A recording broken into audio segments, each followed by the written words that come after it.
దేశంలోనే అత్యంత ధనికుడైన తండ్రి కొడుకుని కష్టం తెలియాలి అని ఒక పేదవాడిలా నటిస్తూ జీవిస్తాడు. చివరికి ఆ తండ్రి కోరుకున్నట్లుగా కొడుకు పెరుగుతాడా లేదా అనేది ఈ మూవీ. చాలా ఇంట్రెస్టింగ్ గా ట్విస్ట్లు, ఎమోషన్ తో స్టోరీ ఉంటుంది. చివరి వరకు చూడండి. ఒక సిటీ, ఎక్కడ చూసినా ఎత్తైన బిల్డింగ్స్ ఉంటాయి. వీటి మధ్యలో ఒక పాత అపార్ట్మెంట్, అందులో చాలా ఫ్యామిలీస్ ఉంటాయి. వాళ్ళందరికంటే పేద కుటుంబం చింటూ వాళ్ళ ఫ్యామిలీ. చింటూ రోజు స్కూల్ కి వెళ్ళి వచ్చిన తర్వాత రోజులాగే పార్ట్ టైం జాబ్ కూడా వెళ్లి టీ షాప్ లో వర్క్ చేసి తర్వాత వాళ్ళ నాయనమ్మ కోసం ఆయుర్వేదం కషాయాన్ని తయారు చేస్తాడు. నాయనమ్మ పాదాలకు మసాజ్ చేస్తాడు. అలా నాయనమ్మ లేచిన తర్వాత ఆ కషాయాన్ని తాగించి ఆమెను బాగా చూసుకుంటాడు. ఇవన్నీ చింటూకి డైలీ రొటీన్స్. మదర్ బట్టలు తీసుకుని బాత్రూమ్ లోకి వెళ్తుంది. అక్కడ కింద ఉండే డోర్ ఓపెన్ చేసి లోపల పెడుతుంది. పెట్టిన వెంటనే ఎవరో వాటిని లోపలికి లాగేస్తారు. ఆ తర్వాత ఉతికిన బట్టలు మళ్ళీ అక్కడ పెడతారు. తర్వాత చింటూ ఇంగ్లీష్ లో ఎక్కువగా వీక్ ఉండడం వల్ల ఇంగ్లీష్ లో ఎక్కువ శ్రద్ధ పెట్టాలనుకుంటాడు. కొద్దిసేపటికి వాళ్ళందరూ బయటకు వెళ్తూ చింటూతో మేం పని కోసం బయటకు వెళ్తున్నాం, నువ్వు పైకి వెళ్లి ఈ బట్టలు ఆరేయి అని చెప్పి వెళ్లిపోతారు. అలా వాళ్ళు బయటకు వచ్చి రోడ్డుపై ఉన్న ఒక ఖరీదైన కారులో కూర్చుంటారు. డ్రైవర్ ముందుగానే రెడీగా వాళ్ళ కోసం వెయిట్ చేస్తూ ఉంటాడు. వాళ్ళ కారులో కూర్చుని అక్కడి నుంచి వెళ్లిపోతారు. వాళ్ళు వెళ్లిన తర్వాత నాన్నమ్మ చింటూకి మంచి బ్రేక్ఫాస్ట్ తినిపించి స్కూల్ కి పంపేస్తుంది. అయితే ఇక్కడ చింటూ బయటకు వెళ్ళగానే వెంటనే నాన్నమ్మ వీల్ చైర్ నుంచి సడన్ గా లేచి వాకీ టాకీ తీసుకుని వాకీ టాకీలో మాట్లాడుతూ మీరంతా సిద్ధంగా ఉండండి, 20 నిమిషాల్లో అతను మీ లొకేషన్ లో ఉంటాడు అంటుంది. చింటూ స్కూల్ కి వెళ్ళడానికి ఇంటి నుంచి దాదాపుగా 5 కిలోమీటర్లు పరిగెత్తుకుని వెళ్ళాలి. ఇది కూడా అతని డైలీ రొటీన్ లో భాగం. దారిలో కొందరు వ్యక్తులు వాకీ టాకీ ద్వారా చింటూ లొకేషన్ ని నాన్నమ్మకు అప్డేట్ చేస్తూ ఉంటారు. చివరికి స్కూల్ దగ్గరికి రాగానే చింటూకి కొంతమంది విదేశీయులు కలుస్తారు.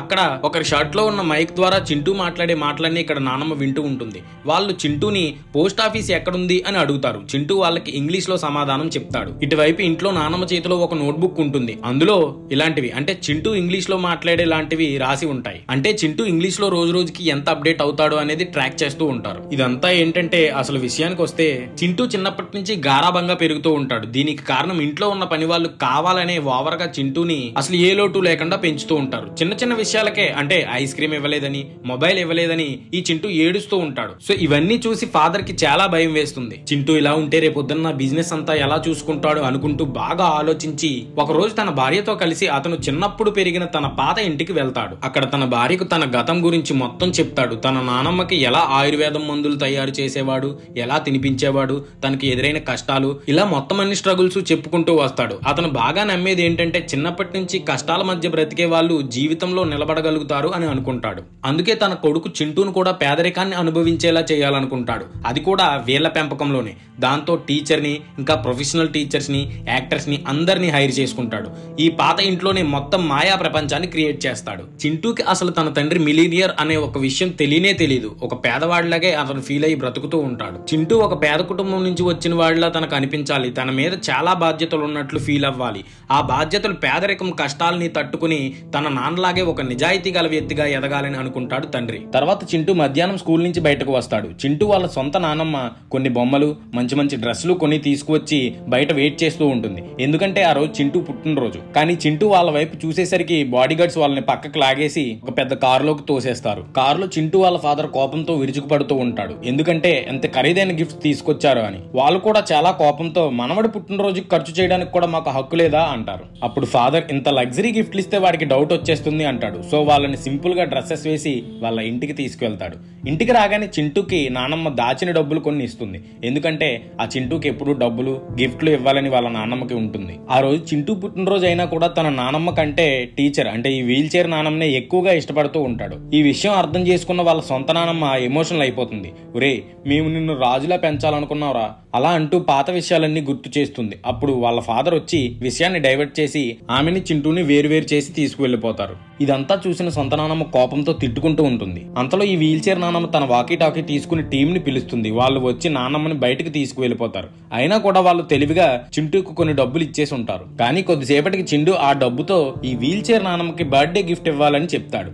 అది చూసి వాళ్ళంతా చాలా ఆనందపడిపోతారు. తర్వాత తండ్రి తన కొడుక్కి కొంత డబ్బు ఇచ్చి ఇప్పటి నుంచి ఇల్లు నువ్వే నడపాలి, అన్ని బాధ్యతలు నీవే జాగ్రత్తగా వాడుకో అని చెప్తాడు. తర్వాత రాత్రి చింటూ చదువుతూ ఉంటాడు. అతని తల్లి, తండ్రి ఇంకా నానమ్మ వీళ్ళందరూ పుస్తకాలు పట్టుకుని చదువుతున్నట్టు నటిస్తూ ఫోన్ చూస్తూ ఉంటారు. ఎందుకంటే చింటూకి చదవడం అలవాటు అవుతుందని అలా నటిస్తూ ఉంటారు. తర్వాత ఆ రాత్రి చింటూ త్వరగా నిద్రపోవాలి అనుకుంటాడు. పడుకునే ముందు నేను ఉదయం మార్కెట్ కి వెళ్ళాలి, త్వరగా వెళ్తే నాకు కూరగాయలు చాలా చౌకగా దొరుకుతాయి అంటాడు. వాళ్ళ ఫాదర్ పాడైపోయిన షూస్ వేసుకుని తిరుగుతూ ఉంటాడు.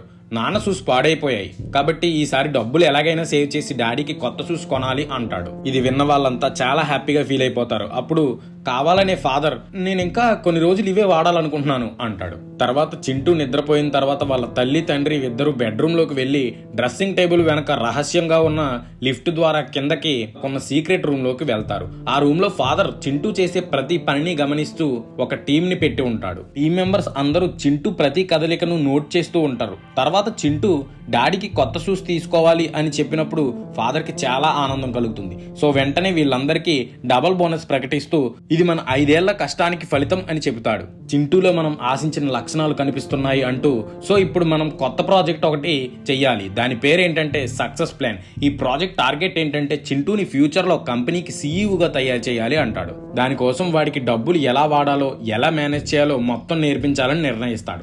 అలా ఫ్యూచర్ లో చింటూకి డబ్బుల విషయంలో తప్పులు చేయకుండా ఉండడం కోసం ఇదంతా చేస్తున్నానని చెప్తాడు. తర్వాత రోజు ఉదయం చింటూ మార్కెట్ కి వెళ్తాడు. తిరిగి వచ్చిన తర్వాత చింటూ వెనకన ఏదో బాక్స్ లో దాచుకుంటున్నట్టు అమ్మ గమనిస్తుంది. చింటూ అన్నట్టుగానే డాడీకి షూస్ తీసుకొచ్చాడేమో అనుకుంటుంది. కానీ టీచర్ ముఖం చాలా సీరియస్ గా ఉండడంతో అమ్మ అసలు విషయం ఏదో ఉందని అర్థం చేసుకుంటుంది. నిజానికి చింటూ డాడీకి షూస్ తీసుకురాలేదు. ఇంటి ఖర్చుల కోసం పెట్టిన డబ్బుతో ఒక ట్యాబ్ ని కొనుక్కుని తీసుకువస్తాడు.